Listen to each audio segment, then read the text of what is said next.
got so much more.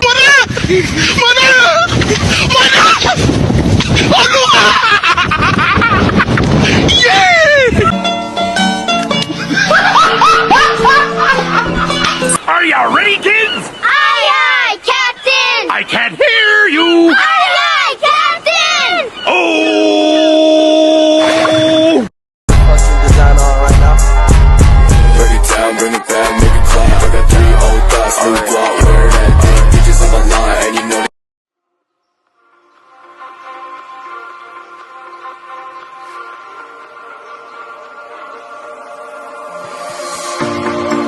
Told you to walk away.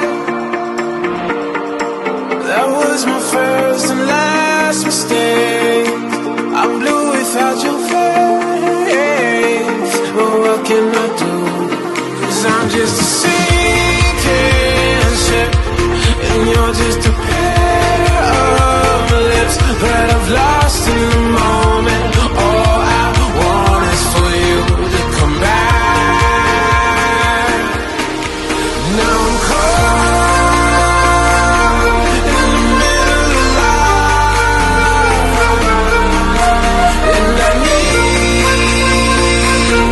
need you to survive.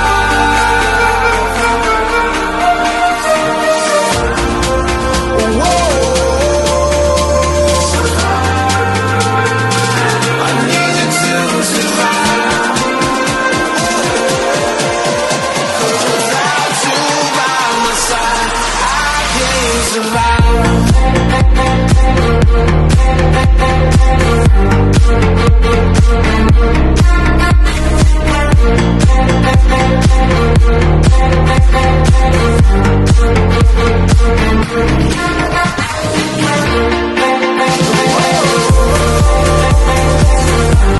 Perkenalkan, nama saya Azifa Umairah dengan NIM 22005006 dari Departemen Pendidikan Luar Sekolah.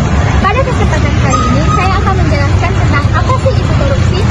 Korupsi merupakan tindakan penyalahgunaan kekuasaan yang dilakukan oleh seseorang maupun sekelompok orang dengan tujuan memperoleh keuntungan pribadi maupun kelompok dengan cara melanggar hukum atau norma yang sedang berlaku. Tindakan korupsi melibatkan penerimaan atau pemberian suap, penggelapan dana publik, nepotisme, kolusi, dan berbagai bentuk penyalahgunaan keuangan negara. Korupsi dapat terjadi di berbagai sektor, seperti sektor publik, swasta, dan masyarakat secara umum. Tindakan korupsi merugikan masyarakat dan negara secara luas karena mengarah kepada ketidakadilan, penghambatan pembangunan, dan penurunan kualitas pelayanan publik. Dampak korupsi meliputi kerugian keuangan negara, merusak kepercayaan publik, memperburuk keseimbangan sosial, serta merugikan sektor pendidikan, kesehatan, dan infrastruktur. Perkenalkan, nama saya Azifa Umairah dengan NIM 22005006 dari Departemen Pendidikan Luar Sekolah. Di sini saya akan menjelaskan penyebab terjadinya korupsi. Di Indonesia sendiri terdapat beberapa penyebab untuk terjadinya korupsi, yaitu pertama, lemahnya tata kelola pemerintahan, seperti rendahnya transparansi, akuntabilitas, dan partisipasi pihak dari pengambilan keputusan. Yang kedua, ada gaji dan tunjangan yang rendah bagi pegawai publik. Beberapa pegawai publik mungkin cenderung mencari sumber pendapatan tambahan yang tidak sah, salah satunya melalui tindakan korupsi. Yang ketiga, budaya nepotisme, yaitu memberikan perlakuan yang istimewa terhadap hubungan keluarga. Yang ketiga, ada kurangnya kesadaran dan pemahaman tentang budaya dan dampak negatif korupsi dapat juga menjadi faktor pendorong terjadinya tindakan korupsi. Baik, saya Agnes Novianti dengan NIM 22005002 dari Departemen Pendidikan Luar Sekolah. Nah, selanjutnya saya akan membahas mengenai dampak dari korupsi. Yang pertama yaitu korupsi menghambat pertumbuhan ekonomi Indonesia dengan menyebabkan pemborosan sumber daya, merusak iklim investasi, dan menghambat perkembangan sektor bisnis. dana publik yang seharusnya digunakan untuk pembangunan infrastruktur, layanan kesehatan, pendidikan, dan program sosial seringkali disalahgunakan atau menguap akibat korupsi. Yang kedua yaitu korupsi berkontribusi pada ketimpangan sosial dan ekonomi di Indonesia. Sumber dana yang seharusnya dialokasikan untuk kesejahteraan masyarakat secara adil terkadang jatuh ke tangan segelintir individu atau kelompok yang terlibat dalam praktik korupsi. Hal ini memperburuk kesenjangan sosial dan menciptakan ketidakadilan dalam akses terhadap pendidikan, kesehatan, dan layanan dasar lainnya.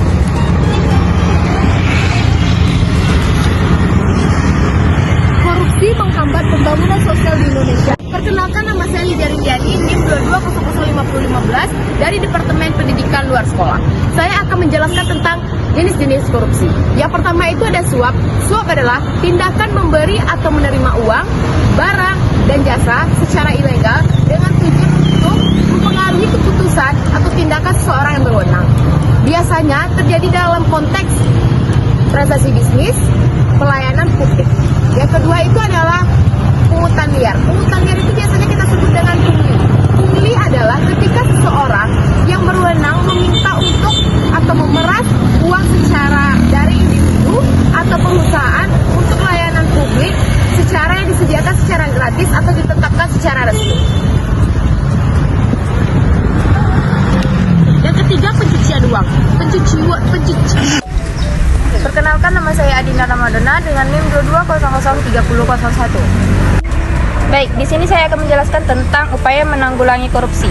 Penanggulangi korupsi merupakan upaya mengkomprehensif dan berkelanjutan dari pemerintah, lembaga anti korupsi, sektor swasta, masyarakat sipil, dan seluruh elemen masyarakat.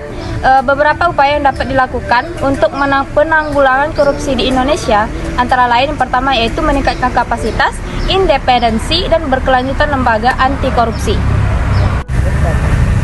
Seperti Komisi Pemberantasan Korupsi atau lebih bisa disebut dengan KPK, Ombudsman, dan auditor independen, memberikan dukungan dan sumber daya yang cukup untuk penyidikan, penuntutan, dan pencegahan korupsi. Selanjutnya itu ada endorong, transparansi dan akuntabilitas dalam pengelolaan keuangan negara. Informasi publik, anggaran, dan laporan keuangan mudah diakses oleh masyarakat untuk memantau penggunaan dana publik, memperkuat sistem hukum dan penegakan hukum yang efektif dalam menangani kasus korupsi, menjamin independensi, integritas, dan keadilan dalam sistem peradilan.